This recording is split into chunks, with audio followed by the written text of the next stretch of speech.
Good evening, everybody. I am Felicia Cravens, and I am working with the Republican Liberty Caucus of Texas, and I have a great event tonight that we are going to have. It's a panel discussion on the state of the GOP right now, and who better to ask that of, those questions of, than leaders of some GOP organizations, whether they're in Texas or around the country. We're going to have a good discussion about where we find ourselves, what we do for November, and what we do after November. This is specifically designed to talk about people who are long-term, I guess, GOP people who have worked in the trenches, who have been in these fights and these campaigns over again, and who intend to stay for the long haul because the party is something they've invested in. And so we'll talk a little bit about those things. Before we do anything else, though, I want to introduce everybody. I'll say their name and then let them introduce who they are and what organization they're with. I'll start with Art. Hi, I'm Art Sisneros. I am current former chairman of the Republican Liberty Caucus of 36, and I now chair a Liberty County Republican Club that is a new organization we've kicked off here locally. Excellent. Now, Janis. Yes, hi, I'm Janis Holt. I live in Silsbee, Texas, over in Hardin County. I am the president of the Hardin County Republican Women. I also serve on the Texas Federation of Republican Women Executive Board as vice president of campaign activities, but I'm not representing them, I'm representing myself.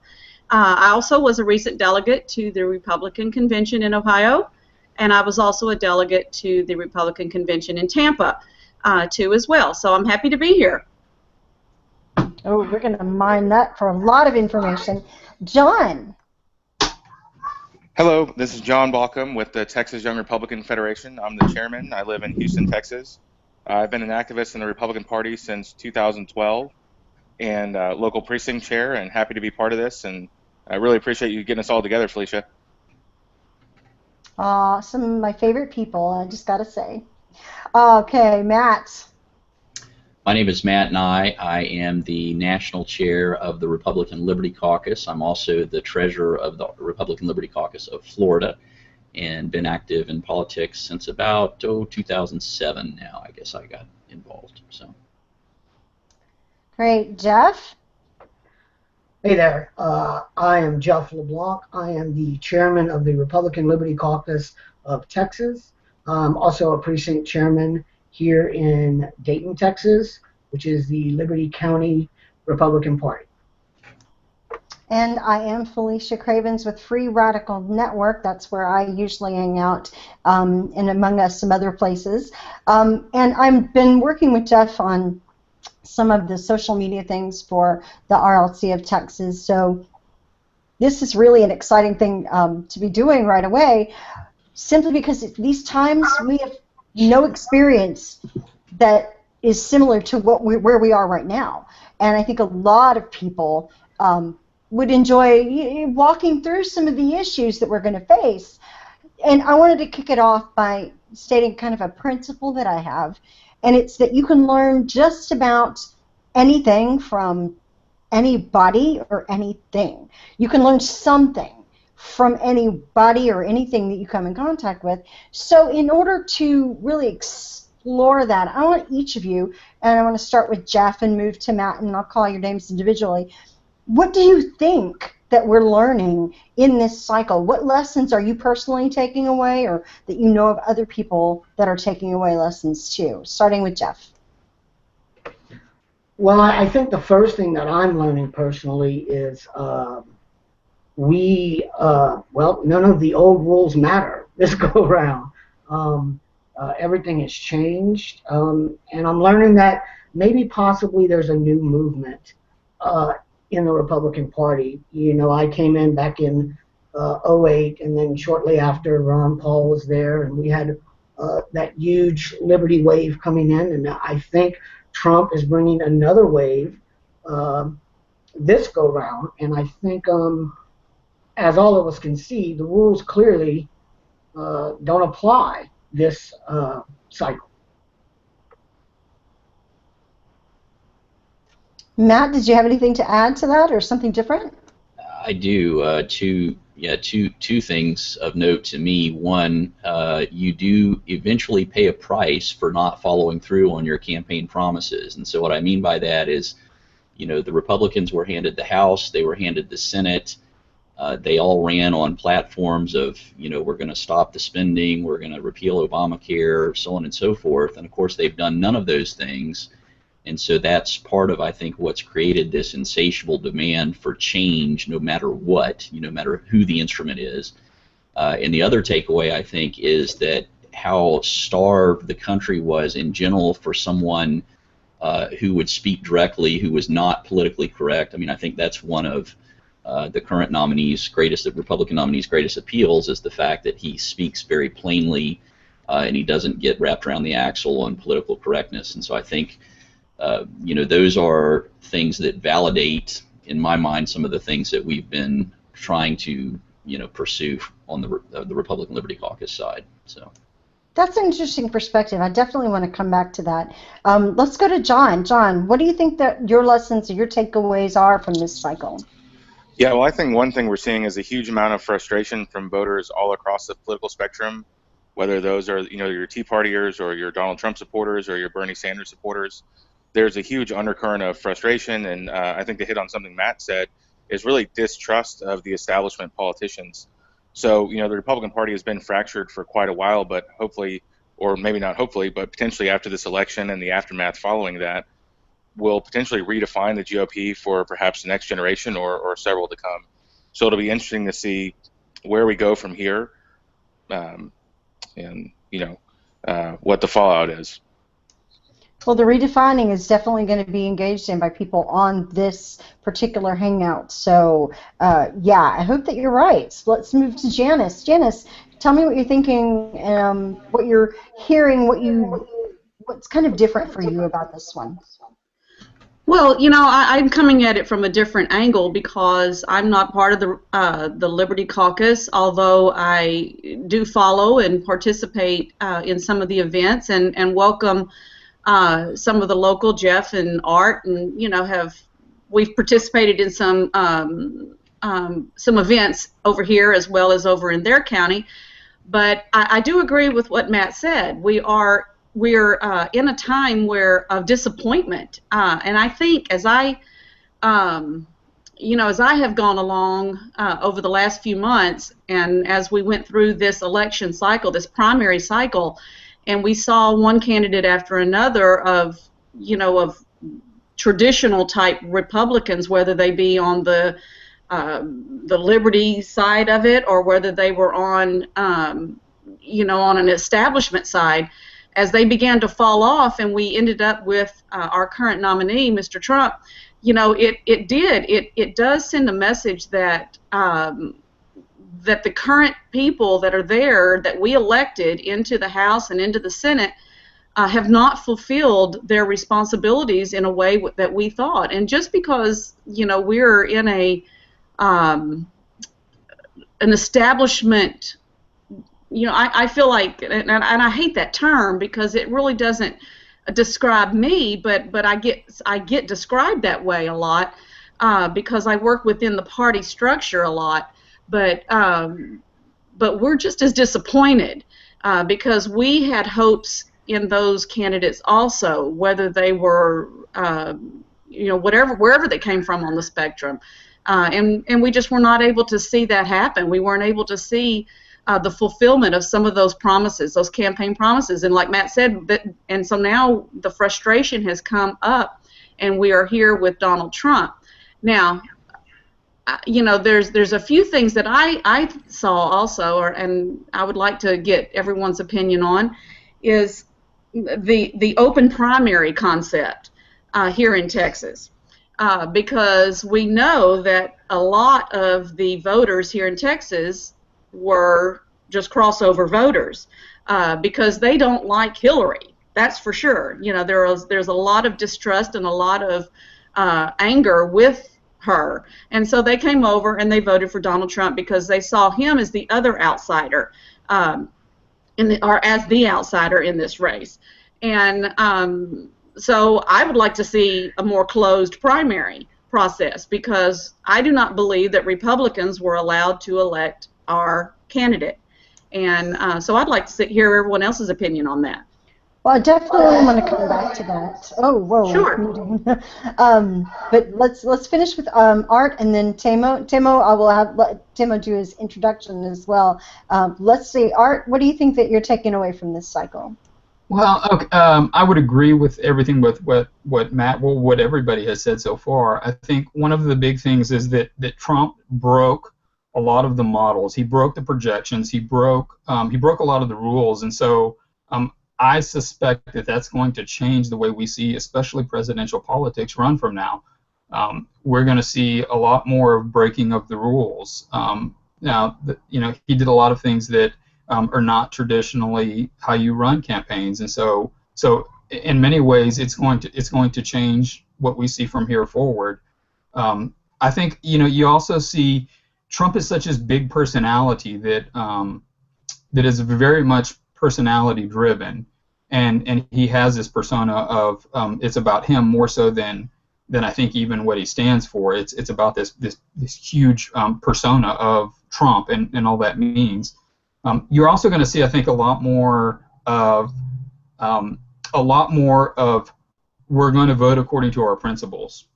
You see with this Never Trump crowd, and especially really big in the Cruz crew, as they call themselves, a lot of the rejecting of what they see is turning away from from what they believe conservative Republican principles are, and so I think you're going to see a lot more people standing firm on their principles within the party, and so you'll probably see a lot more purists, as they would be referred to. I think you're going to see that growing within our party.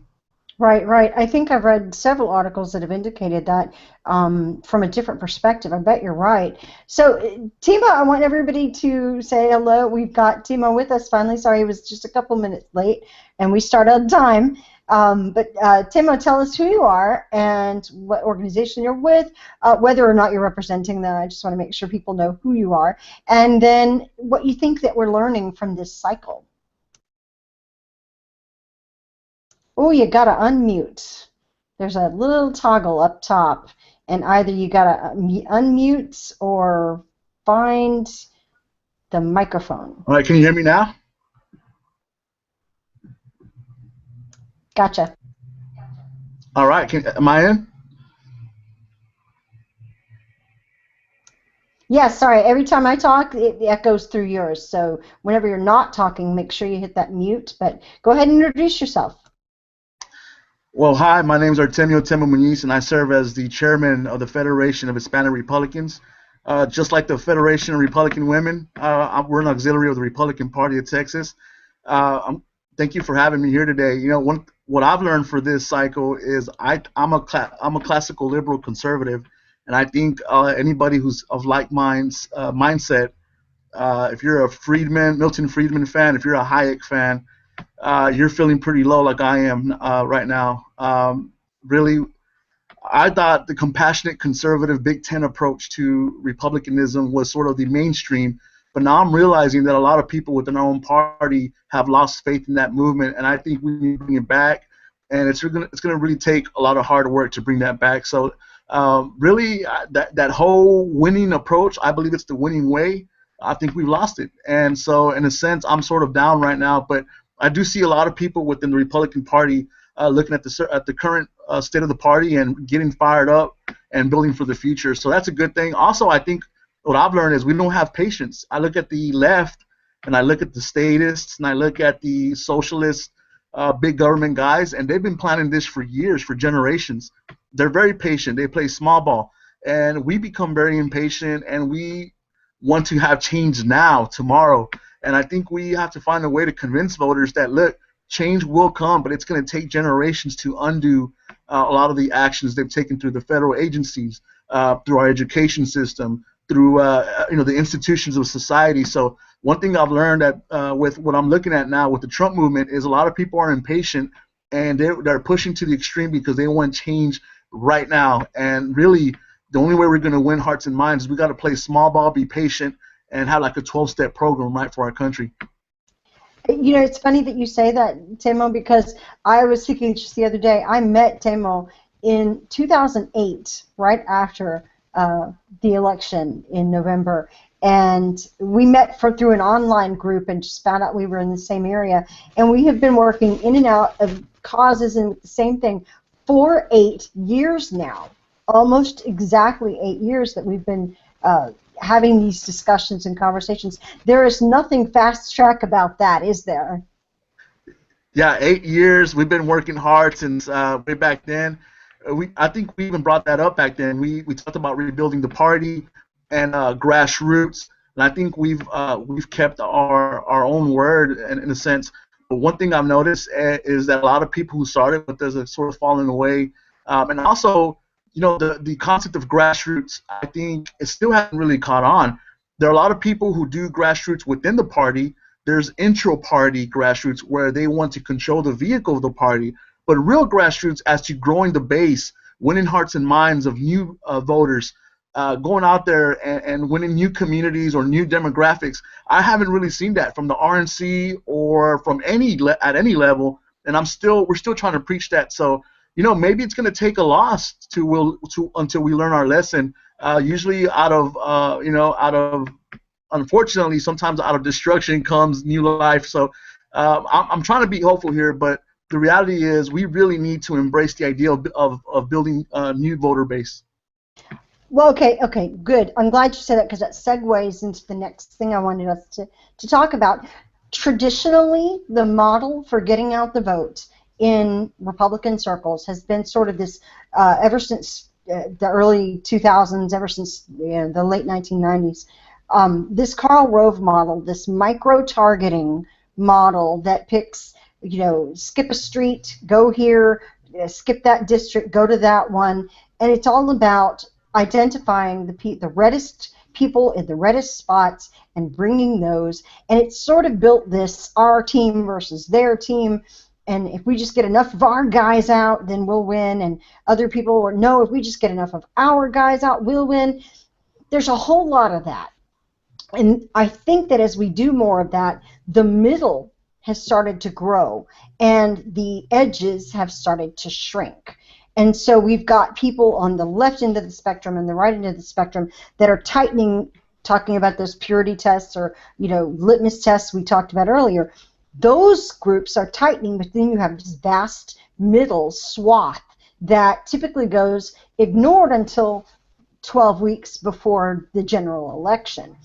And part of the reason I think that we stumble is that we're talking about issues in ways that don't resonate with people who don't follow this stuff. We're talking to ourselves. So I wanted to kick this around. I'm going to start with Art on this one. How do we get better at selling these things that we believe in? And I'm talking about things like the Second Amendment and religious liberty and constitutionally limited government and tax reform and even privacy rights and free trade, those sort of things. How do we build a machine that can actually reach people in the middle instead of talking our own language that's strictly used on the right? I think we have to understand why they have left. That is a big part of the issue. You know, you're absolutely right. We have 50 million voters that aren't registered, and of those that are registered, 20 million that didn't vote in the last election. And so, but we have to ask why. And I think Trump is a big lesson in this, in that he does not play by the rules as people see, and so they're attracted to that. And so I think a big part of this really is kind of what I referred to earlier, and I think that's really going to be the big lesson, is that we have to be willing to speak upon our principles of what we believe limited government looks like, what we believe Republican and liberty looks like, and in so doing, that means we're going to at times we're going to be at war within our own party. But I think in doing that, you're going to actually attract people that have seen the collusion, and they've seen this, the left and the right, they talk different language, but they do so much of the same things. They do so much, and nothing seems to change. And so people say, you know what, forget the whole thing, I'm out. I don't want to participate in that because I see it for the farce that it is.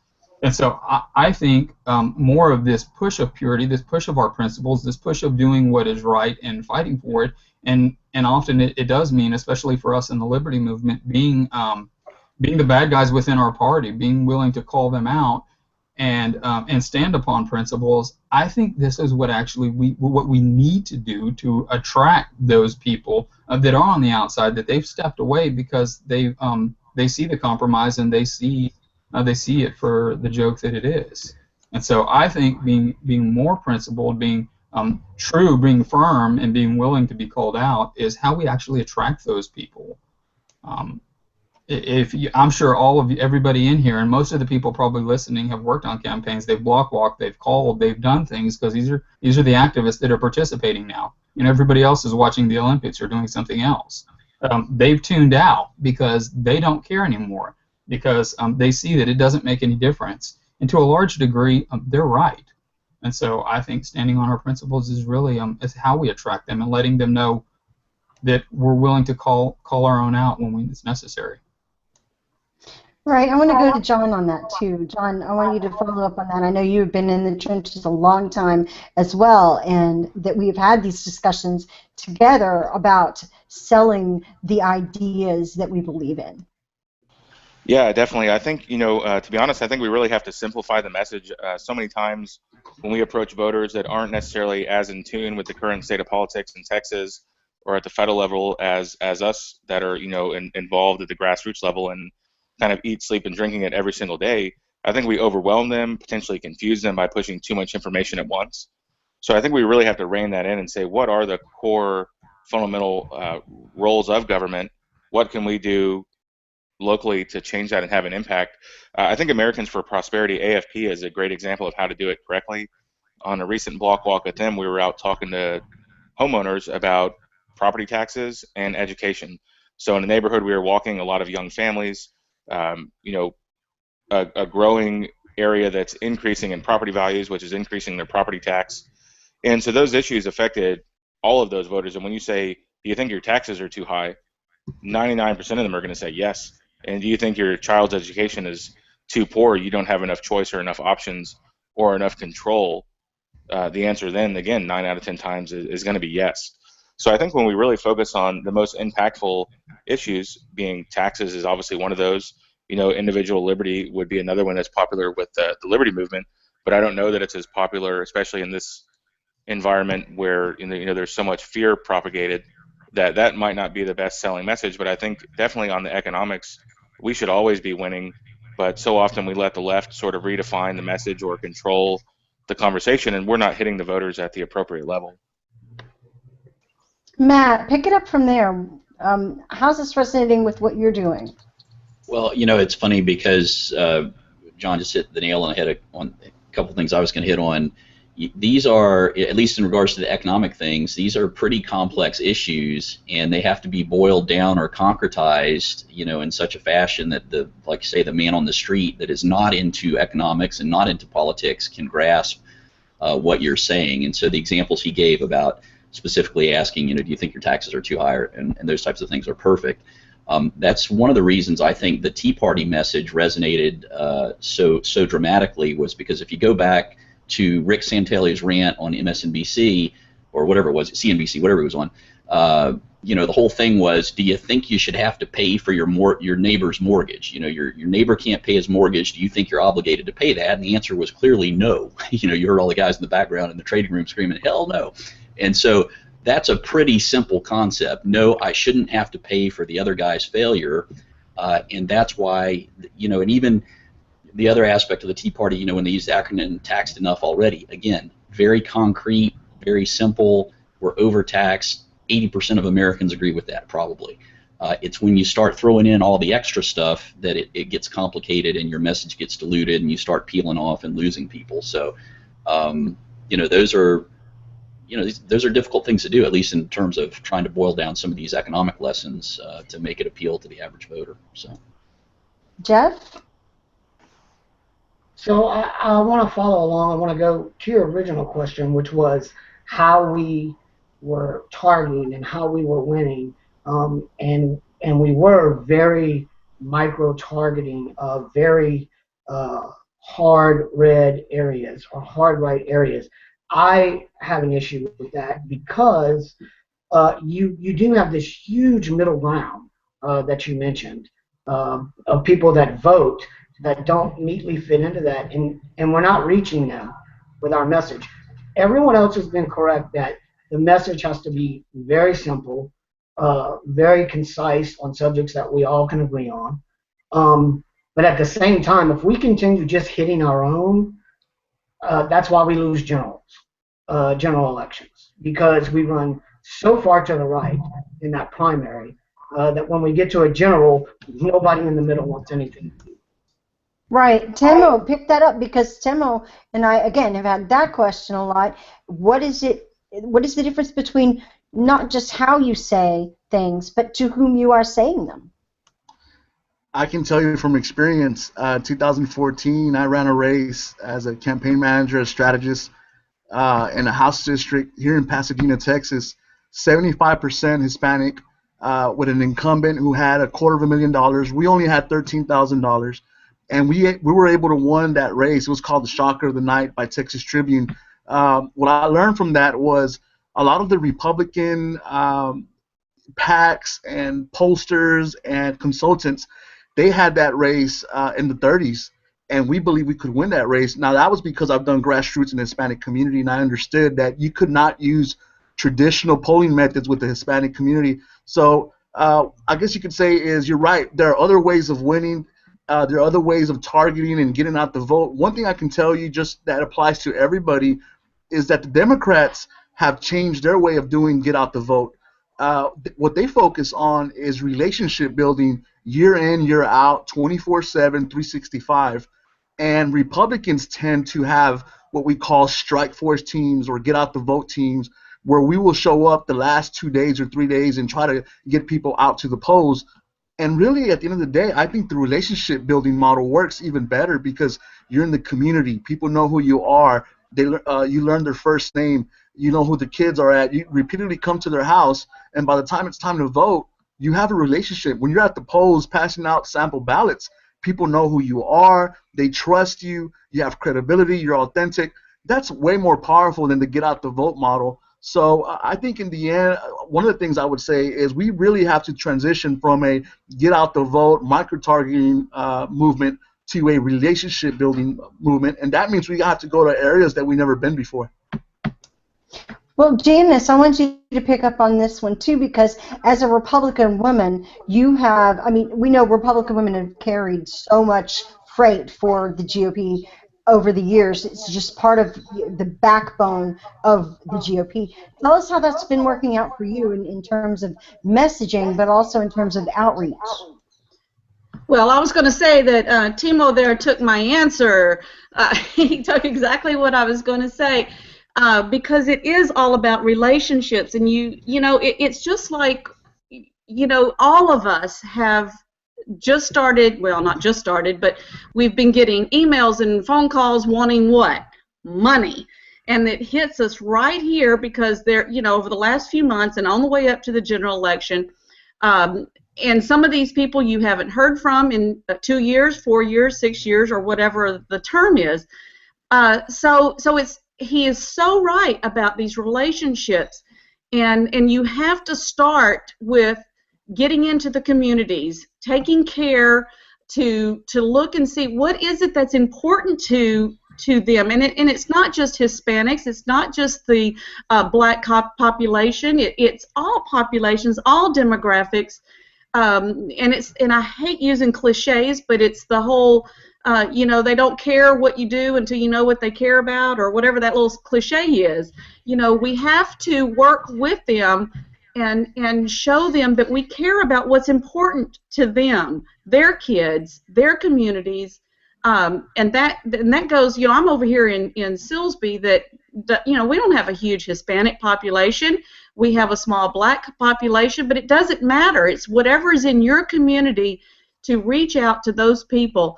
And one of the crucial things that I believe is important is that my husband just walked through here, and thank goodness I'm not on video. So anyway, sorry, got distracted there a moment. Anyway, never mind.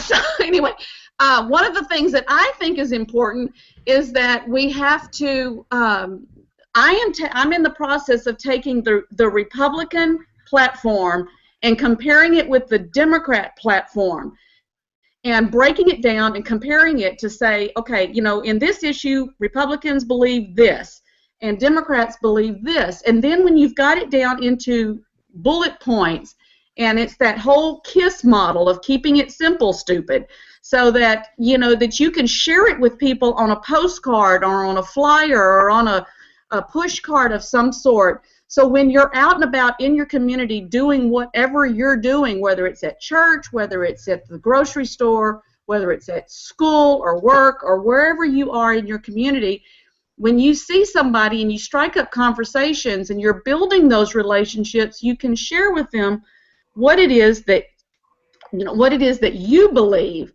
so that, because most of the time they believe what you believe. Because especially here in Texas, you know, for the most part, we are all conservative folks. We, like somebody said a while ago, we don't want to pay our neighbor's mortgage. You know, if they came to us and they had a hardship and they needed some help, well, sure, we want to help. We want it, but we want it to be our choice, not the government's choice of, you know, doing that for us. My daughter-in-law is from Mexico City. And she has been in the United States now for, I believe they've been married 3 years now. You know, and so I'm listening to her, and, you know, she's not in the Hispanic community, but I listen to her and listen to her value system and her value structure. And, you know, she's not happy with Trump. You know, she doesn't understand where Trump's coming from. And so I think as we move forward with this election, and then when Mr. Trump becomes president, how are we going to ensure these people and ourselves that the values that we stand for are what we're going to uphold? Because what I do is not about a person. What I do is about a value structure. What I do is what I want to do for my children and my grandchildren and their children. I want to make sure that something is set up, a structure is set up for them that they will be able to prosper, that they will have true liberty, that their rights will be, as an American citizen, that their rights will be afforded them. And so with the structure I work through, you know, even in the quote-unquote establishment organizations, there are liberty-minded people. There are conservative people that want what the Republican Liberty Caucus wants.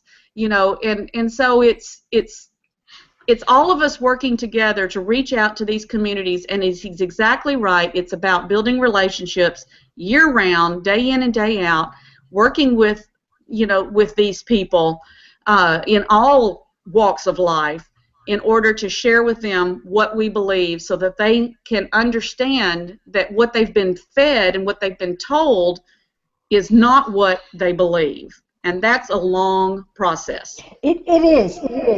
I like that you said it that way. Here's the thing. Oh, and I'm waiting for you. Oh, that'll help. Okay, yeah.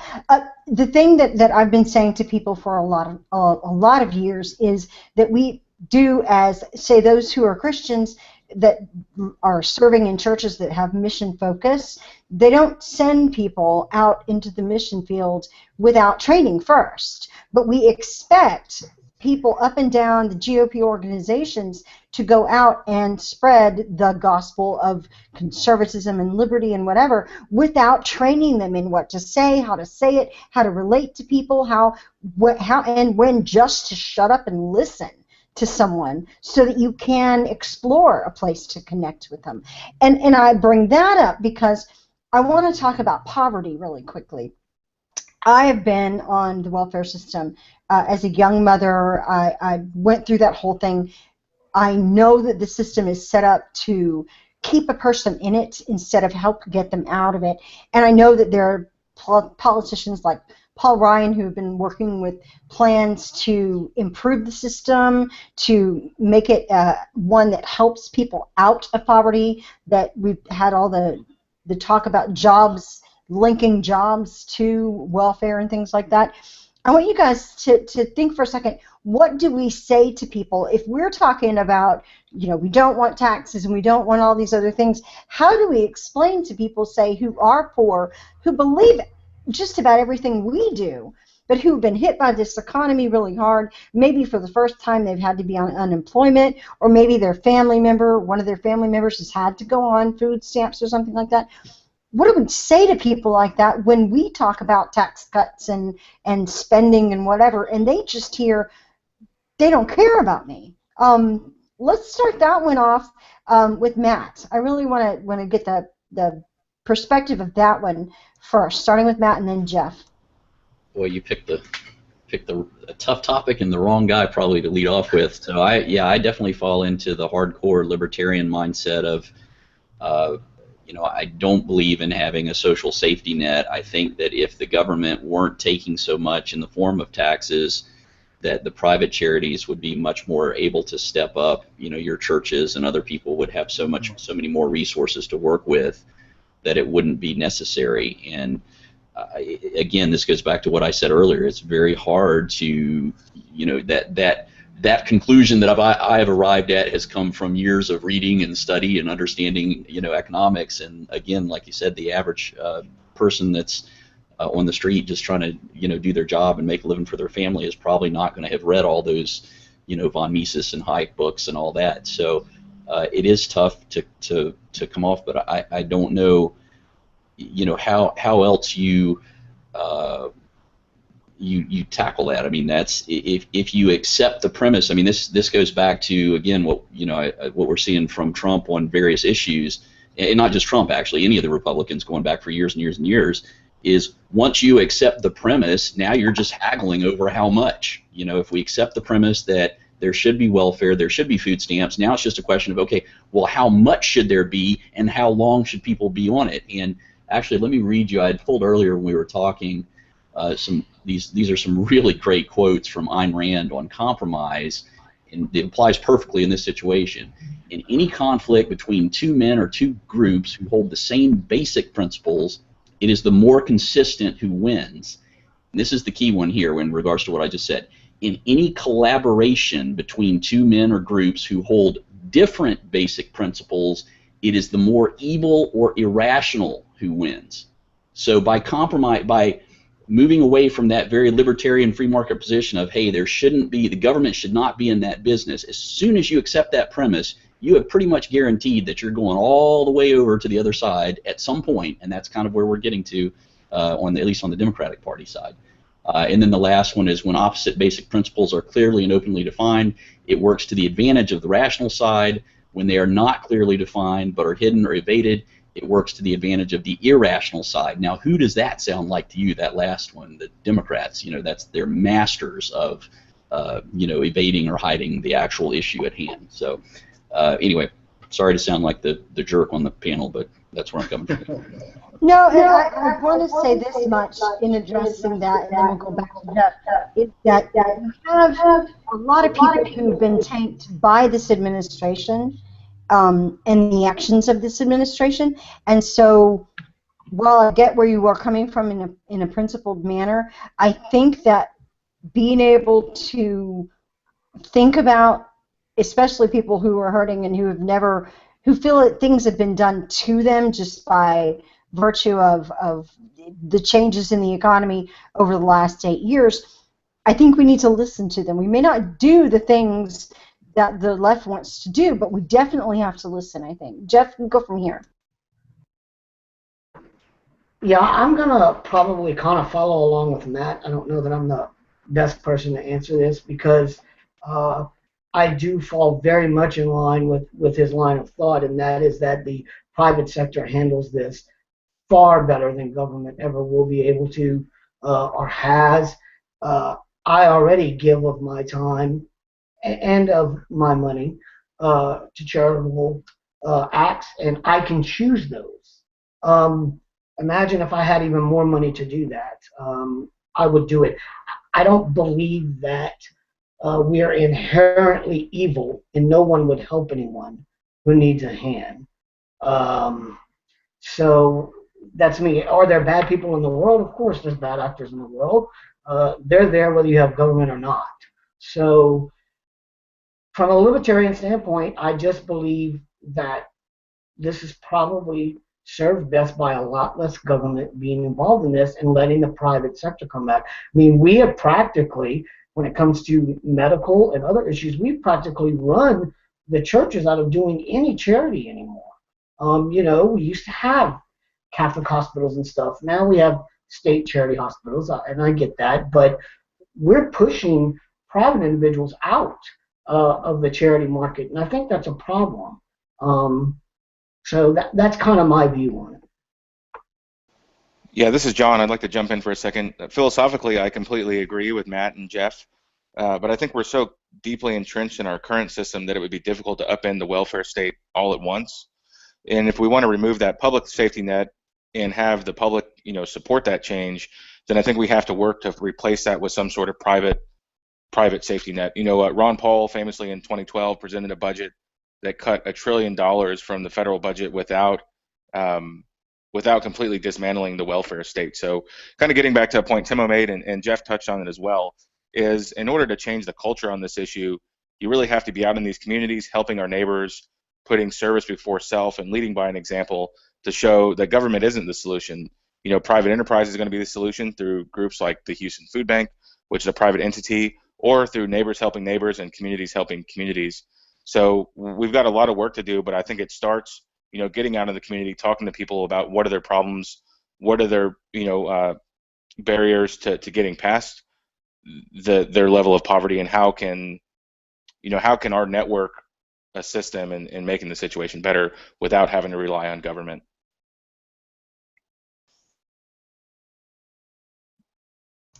Temo, you want to go from there? Yeah, so I agree. Matt brought up something that I think is missing in the world of conservatism. The deal with our churches and the private sector, somebody needs, I think as a movement, we need to exhort, or we need to call out our churches. We are hardcore religious liberty guys. We defend the churches. We say they shouldn't be taxed when we hear about churches being threatened by the RRS. But in reality, the way the Democrats depend on unions or municipal unions or tax-funded unions, and they have foot soldiers that go out and get votes out, we depend on churches, sort of, right? The whole church world, evangelical world, but the deal is the churches aren't doing their job. They're not doing the charity work. They're not keeping that safety net, the private safety net up. They're not, they could be doing everything from education training to helping out the pre-K kids. Now we hear about Democrats pushing for a pre-K program by cities. It happened in San Antonio, and we got big time.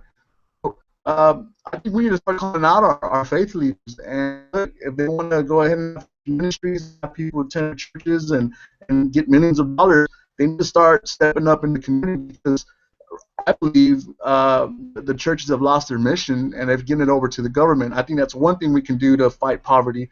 Two, I think there are situations where we do need a sort of a net, and I agree with John Baucum that pulling it back just overnight it's like the Matrix. You would crush people, and it's gonna, again, I'll talk about patience. We need to have a 12-step program.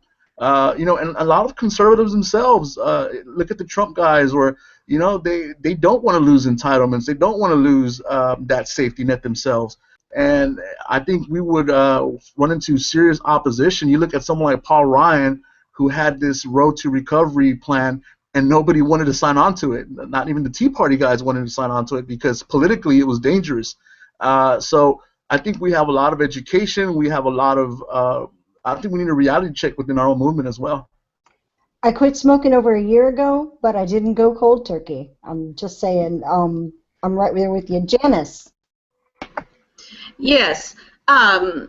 You know, I agree with all that these guys are saying, and I just wanted to add to it that, you know, there's this whole big catch-22 between the churches and other charities and the programs that the federal government employs, because, you know, you can only go so far, and then charities run out of money, and you know, it's just what they were all hitting on. But I wanted to, you know, share something that the federal government cannot do what the private citizens can do.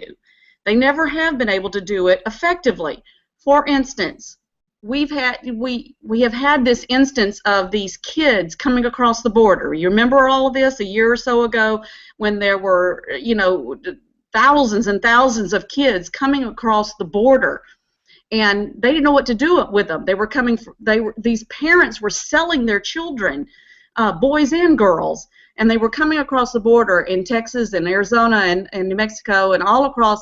And you know, we didn't know what to do. Well, the charities that my husband is associated with through the Baptist General Convention of Texas went down to the border. They started housing these boys, these 13. I think they were 13 to 16 or 12 to 16-year-old boys, and they started housing them and getting money from the churches to house these boys.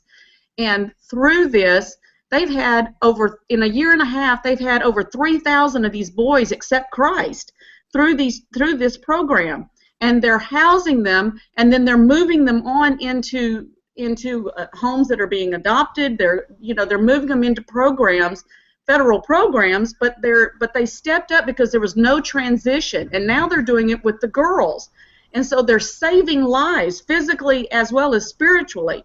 The state would never be able to do that, but through the funds of the charities of the churches as well as through the federal monies, they're working together, they're partnering together. Now, I say all of that, which I'm very proud of him and the work that they do.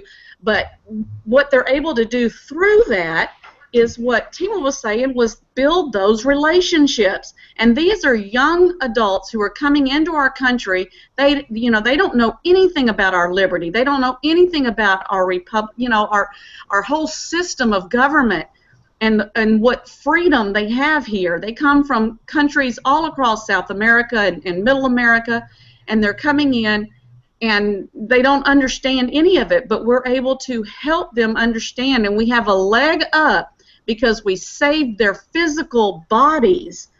And that's what we have to do. Sometimes it's drastic like that, but then other times it's just, it's just setting up a program to watch their kids for a little while, so that they can go and go shopping, or they can go to work for the afternoon, or whatever it is that they need to do, and just helping out and letting them see that we do care. And Jeff, I have to disagree with you. Mankind is inherently evil. We have to choose to do right every day. Every day we have to choose it. The Bible tells us we are inherently evil. So one little thing, I don't normally disagree with Jeff, but I'm gonna pull that one on you. But we have to choose to do right. And when we show people what our value structure is and what that belief structure is, and it's like I said before, I am not about a person, a man or a woman. I am about the principles that our founding fathers set up in this country, that is unique to this country only and has never been duplicated. And we are on the verge of losing it because we have allowed the gradual erosion of our value structure. Someone said, I was reading earlier today, and they were talking about the Texas Constitution, but how people didn't realize what it said. And, we are so busy. We are in such a busy age and a busy time where we have so much media thrown at us, and other, kids and grandkids and events and sports and everything that's thrown at us. We don't take the time anymore to educate our children and our grandchildren on why we believe what we believe. And that's becoming a lost art. and we'll transition to Art. Well, I would say, Janice, that you're more than welcome to be a part of the RLC because you said you don't disagree with Jeff very often, and I disagree with Jeff all the time as a former member of the RLC. So disagreement with Jeff is completely acceptable. In fact, it's the standard. We expect people to disagree with Jeff. But I think we missed one of the most important aspects, and everybody has kind of touched on it, but I think we haven't actually stated it. This is something that we in the Liberty Movement need to do often and often and often, especially and I won't limit it to the Liberty Movement, even in the Republican Party and just conservatives in general, is that welfare is not the jurisdiction of the state. The state has no business doing that. That is not its job. I think the most fundamental thing that we can teach, and Janice, you kind of touched on this, that we can teach our children is, what is the jurisdiction of the state? What is the role and the purpose that we have civil government, and what is it supposed to do? And if we can look at that, we would agree that it is not to, we as conservatives would agree that it is not to provide the subsistence for its people. That's not what the purpose of civil government is, and especially as Christians, I come to the Liberty Movement, I come to conservatism because of my Christian principles, because of what I believe the Bible has to say about civil government and the extremely small role that it should play in the lives of our nation and us as a people. And so, and I think the founders had that, and that's why they have that limitations upon the federal government. And so when we look at should it provide anything, should it provide any kind of welfare, then absolutely not. And when it pretends to do something that it was not created to do, it does a really poor job at it. And so I think getting the government out of the way, it enables us to give more to charity. It enables us to provide for people. Because here's the thing. So I was I blog I have a blog that's The Blessed Path, and I kind of write on this. And I recently discovered just this weekend. My wife is Indonesian, so I'm gonna be real quick. But from Indonesia, there is a governor that is a Christian governor in this Muslim nation, and so I just wrote about it over there. And one of the things that this governor of Jakarta, the largest province in the nation of Indonesia, which is the most populous Muslim nation, huge poverty, unbelievable poverty that we have nothing like in this nation. And he's the governor, and he comes up as a Christian, and he says the purpose of government is to provide social justice. That is different than social assistance. And so he makes that distinction of we as a government should provide justice equally to all people, but that is different from social assistance. That is not our job. And in a nation that certainly in a province, an area that if they have any excuse to have social assistance, they have it. They have true poverty, unlike we know in this nation. And he is boldly speaking, he says, because that's not what the Bible teaches. Doing this in a Muslim nation, if they can do that, then certainly we ought to be able to bold enough to say that is not our job. Now, I agree with what's been said in the caveats, and where we're at is radically different from where we need to be, and we don't get there overnight. We don't just change immediately. But I think that's what we need. That's what we as conservatives need to do. And if there is somebody that is not a part of our party and they are a fan of social assistance and they want the government to provide these things, there's another party for that. If you want the government to provide for you, if you want the government to do the job of a father to the family, that's not what we're for. And the more that we try to attract that and depart from our principles, I think we lose the party, and I think we lose our principles, and we end up where we're at right now. And I think that's dangerous, and I think we need to return to a different route.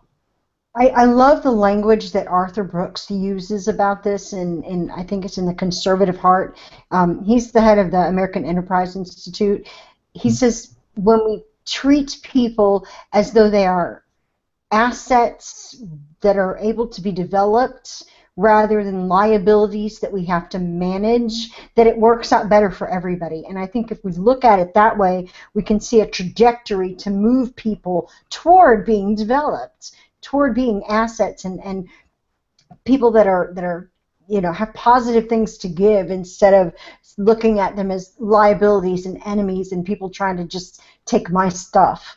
Final question, real quick, one sentence from each of you, and we're going to start with Temo.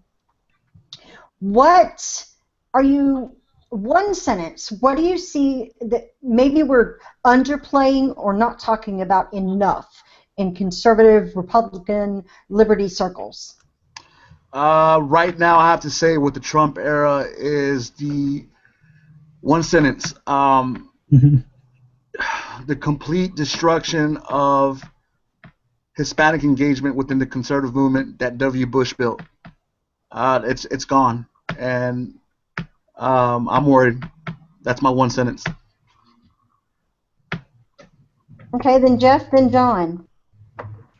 Okay, so I'm not going to follow your rule. I'm sorry, but I'm going to go quick.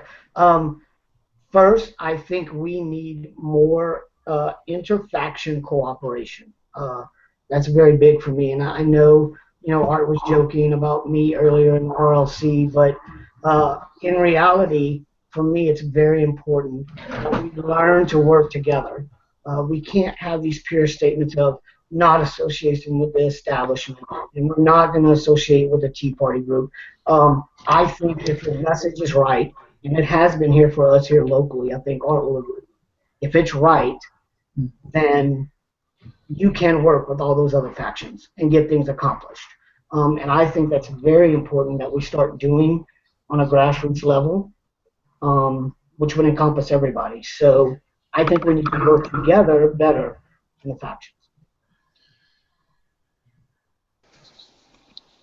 Yeah, I think one thing that I've noticed is we haven't been good at keeping all of our allies involved. So if you look, at the Liberty Caucus from 2008 to 2012 to 2016, if nobody had ever left, we would be a massive group and a force to be reckoned with.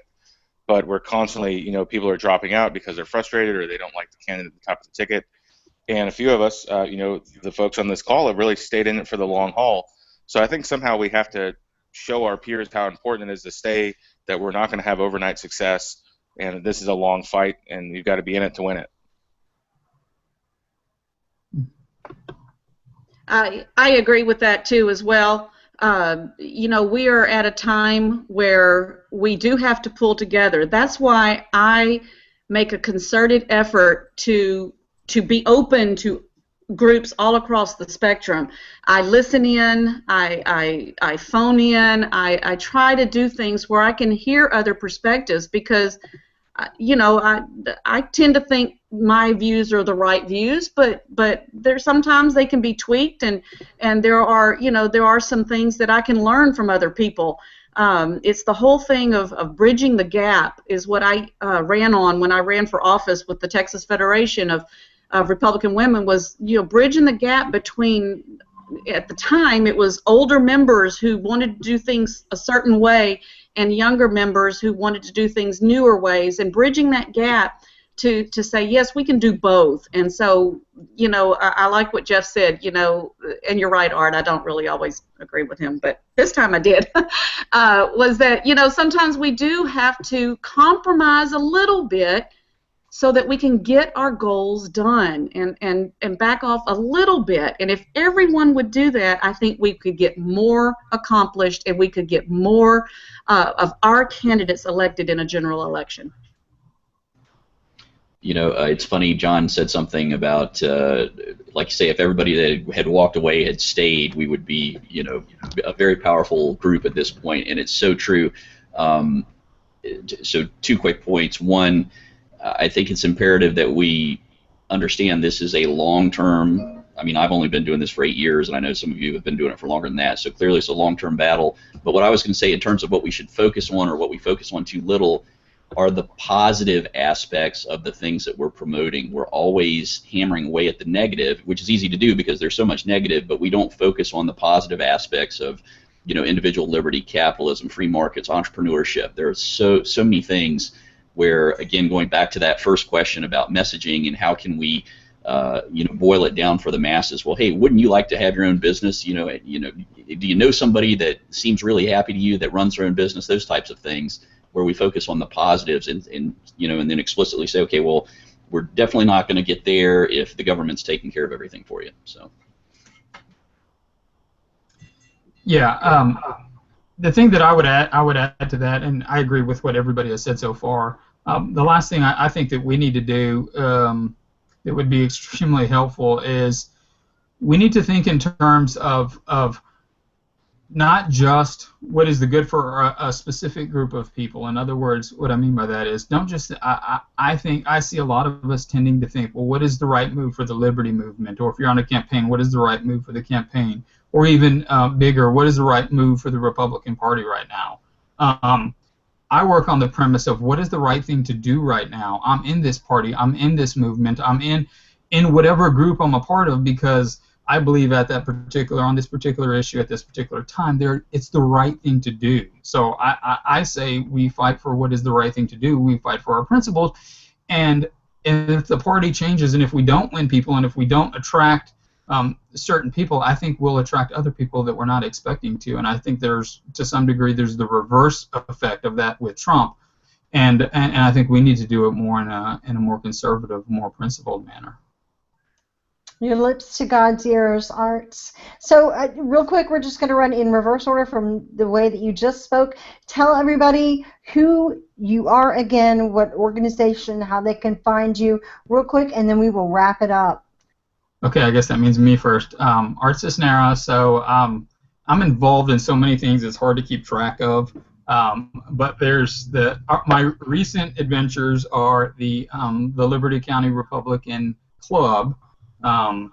You can find me on Facebook, again, Art Sisneros. I also blog at The Blessed Path, which I kind of alluded to earlier. We're doing a radio show over here locally, involved in campaigns, and still friends with Jeff over there at the RLC, even though we don't agree all the time. So you can email me at art.aws@gmail.com. I speak locally on several issues, including the Electoral College as the recent elector for CD36 in the presidential thing. Yeah.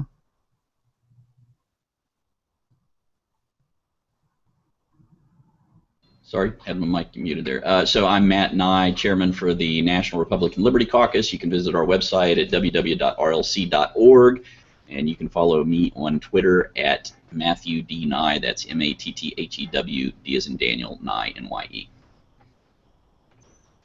Hey, this is John Baucum with the Texas Young Republican Federation. You can find us online at texasyr.gop as well as on Facebook. You can email me directly at chairman@texasyr.gop or find me on Facebook as well. It's John Baucum, B-A-U-C-U-M. Hi, I'm Janis Holt, and I am the president of the Hardin County Republican Women and also vice president of the Texas Federation Republican Women. I also serve on the local school board because I believe in bringing conservatism to our school systems, our local school systems too as well. So I do serve there, and you know, I'm willing to do anything to help with our message. And I am so glad that I was a part of this conversation tonight. I know several of these guys and met several of them this evening, and so and thank you guys for accepting me into this group. You can find me on Facebook, Janis Holt. That's JANISHOLT. I'm also on Twitter at I think it's at Janis Holt or Holt Janis, can't remember, and Instagram and all kinds of places. Be happy to talk with anyone and try to help promote our conservative liberty values. Thank you.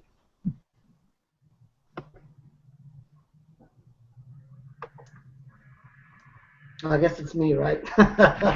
I'm Jeff LeBlanc. I'm the state chair of the Republican Liberty Caucus of Texas. You can find us on Facebook. Our website is rlctx.net. And Felicia is doing all of that wonderful work for us on that website. You can find us on Facebook. The RLC Texas has a page. We also have an open forum group. You can go to that too, but that's kind of open to anybody, so there's nothing official there. I would stick to the page, and I would stick to the website. I'm glad all you guys came together. I'm glad Felicia did this for us because for me this is important. As I said, that's why I got someone from the Republican Women's Group. It's why I got Matt Nye, who is the national chair, but he's also in another state, so I thought that was important. Art, bringing the social conservative values to the forefront. And you know, I think it's important. So, and it's important we all get together like this and show people that there is a way to move forward and there is much agreement. Once again, my name is Artemio Temo Muniz, and I'm a proud member of the Republican Liberty Caucus. I'm also a member of the Young Republican National Federation, and I serve as their national chairman for Engagement Committee. And I'm also the chairman and co-founder of the Federation of Hispanic Republicans. And you can reach me at, look for me on Facebook, on Twitter at Temo Muniz, website www.temomuniz.com. And I'm here to help, so make sure, just hit me and I'll be glad to work with y'all. And once we're done with this Hangout, it will actually save, and it will be available on YouTube. We will have it written up on the RLCTX site as well, so that you will be able to find all the social media, all the bios, all the information about everybody that's been on this panel. I'm Felicia Cravens. You find me on Facebook, again, with freeradicalnetwork.com as well, where I blog.